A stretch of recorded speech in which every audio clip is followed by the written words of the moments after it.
a prison guard, a federal employee who was on duty inside the Metropolitan Correctional Center the night Jeffrey Epstein allegedly took his own life, is about to sit in front of the House Oversight Committee and testify.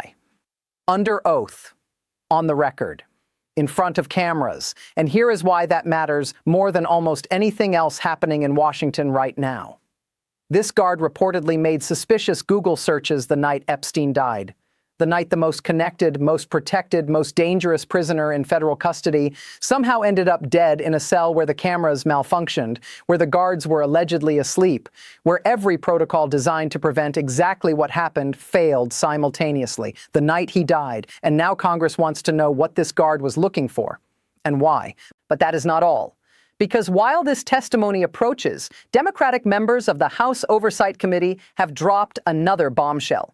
Epstein's own accountant, the person with direct knowledge of where the money went, who got paid, and what was covered up, has provided inconsistent statements about whether the Epstein estate settled with Jane Doe 4. And Jane Doe 4 is not just any accuser. Jane Doe 4 is a woman who has accused both Jeffrey Epstein and Donald Trump. Let me say that again so it registers. The accountant cannot keep his story straight about whether money was paid to silence a woman who accused the current president of the United States. And a guard who made suspicious searches the night Epstein died is about to testify.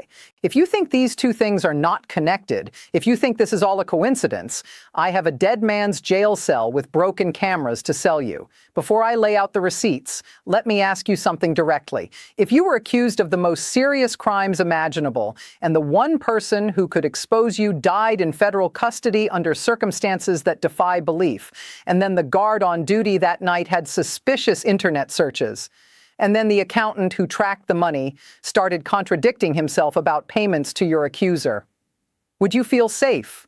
Would you feel like the system was working? Or would you feel like you were watching a cover-up unfold in slow motion on live television? Hold that thought. Because that is exactly what is happening right now. And the question is not whether there are answers buried in this testimony.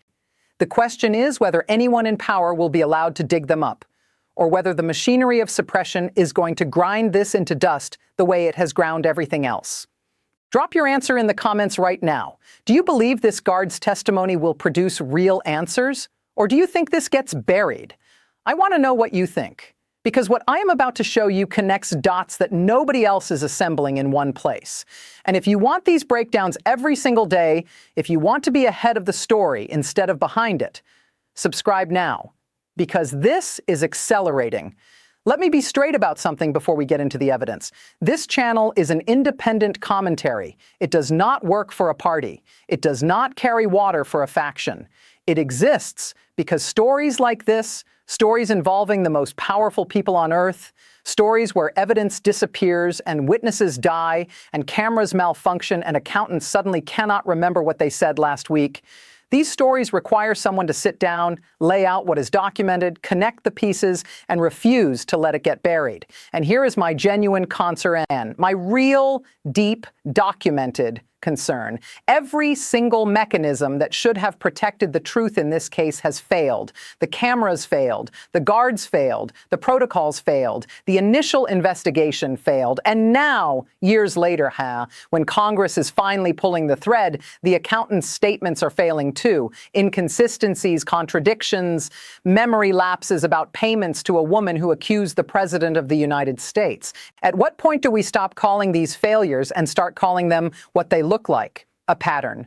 Receipt number 1, the prison guard and the suspicious Google searches. Let me lay out what we know, because the details here are extraordinary. A federal prison guard who was on duty at the Metropolitan Correctional Center on the night of August 9th into August 10th, 2019, the night Jeffrey Epstein was found dead in his cell, is now set to appear before the House Oversight Committee. This guard reportedly made Google searches that night that investigators have flagged as suspicious. Now, the exact content of those searches has not been fully disclosed publicly. That is part of what the testimony is expected to address. But the fact that congressional investigators have identified these searches as significant enough to compel testimony tells you something important. These were not casual browsing. These were not sports scores or weather checks. Something in that search history caught the attention of people whose job it is to investigate the most high-profile death in federal custody in modern American history. And let me remind you of the context in which those searches happened. Jeffrey Epstein was the most important prisoner in the federal system. He was a man with documented connections to presidents, prime ministers, royalty, billionaires, and intelligence figures across the globe. He was facing trial for sex trafficking of minors. His testimony, his cooperation, his potential to name names under oath represented an existential threat to some of the most powerful people alive. He was supposed to be on suicide watch. He was not. He was supposed to have a cellmate. The cellmate was transferred. The cameras outside his cell were supposed to be recording. They malfunctioned. The guards were supposed to be conducting checks every 30 minutes. They were reportedly asleep, or at least failed to perform the checks. And now we learn that one of those guards was making suspicious Google searches that night. Congressman Jamie Raskin, a member of the Oversight Committee, stated, quote, "The American people have waited years for real answers about what happened the night Jeffrey Epstein died. This testimony is a critical step." The suspicious search history of a guard on duty that night raises profound questions about what was known, what was planned, and what was covered up. We intend to pursue every lead, end quote.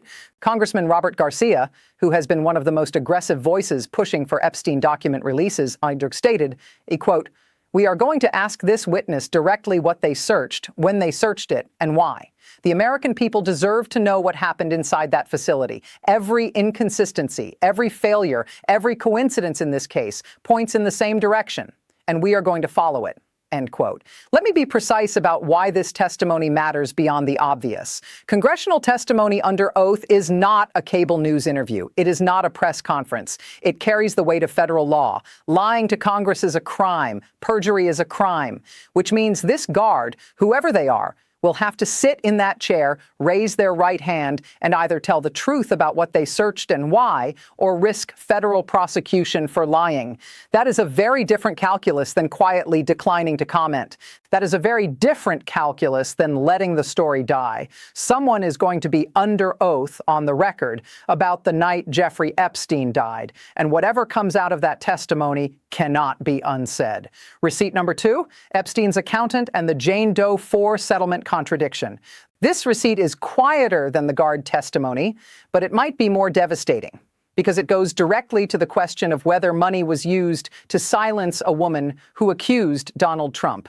Democratic members of the House Oversight Committee have revealed that Epstein's accountant, a person with direct first-hand knowledge of the financial operations of the Epstein estate, has provided inconsistent statements about whether the estate settled with Jane Doe 4. Let me unpack who Jane Doe 4 is and why this matters. Jane Doe 4 is one of multiple women who came forward as victims of Jeffrey Epstein's sex trafficking operation. But Jane Doe 4 is not just an Epstein accuser. She is a woman who has made allegations against Donald Trump as well. Her account places Trump within the orbit of Epstein's abuse, and her claims are part of the broader body of testimony and evidence that the House Oversight Committee has been investigating. Now, the question of whether the Epstein estate settled with Jane Doe 4 is not a minor bookkeeping detail. It is a question that goes to the core of this investigation. Because if the estate paid her, if there was a financial settlement, that means several things simultaneously. First, it means the estate acknowledged the claim had enough substance to warrant payment. Estates do not settle with accusers for fun. They settle because lawyers assess liability and determine that payment is preferable to the alternative, which is a trial where evidence becomes public. Second, it means there is a paper trail. Settlements involve contracts, wire transfers, legal agreements, and confidentiality clauses. Every one of those documents is a piece of evidence. Every one of them can be subpoenaed. Third, and this is the part that should make everyone pay attention, if the settlement included a confidentiality agreement, that means someone paid to keep Jane Doe 4 quiet. And if Jane Doe 4's allegations include Donald Trump, then the question becomes, who benefited from that silence? Who wanted that story suppressed? And did anyone connected to Trump have any role in facilitating, funding, or encouraging that settlement? The accountant's inconsistent statements make all of these questions sharper, because inconsistency under congressional scrutiny is not forgetfulness. It is either incompetence or obstruction. And when the inconsistency involves payments to a Trump accuser, the stakes are not academic. They are existential.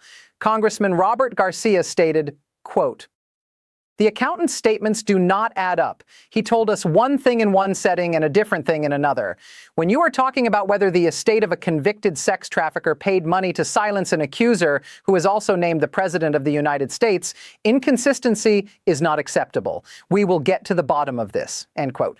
Congressman Daniel Goldman, but a former federal prosecutor, stated, quote, "In my experience as a prosecutor, inconsistent statements from a financial witness are a red flag for potential obstruction or concealment. The Epstein estate's financial records are critical to understanding who was protected by this network. If the accountant cannot provide consistent answers about settlements with accusers, that tells us either the records are being withheld or the witness is not being truthful.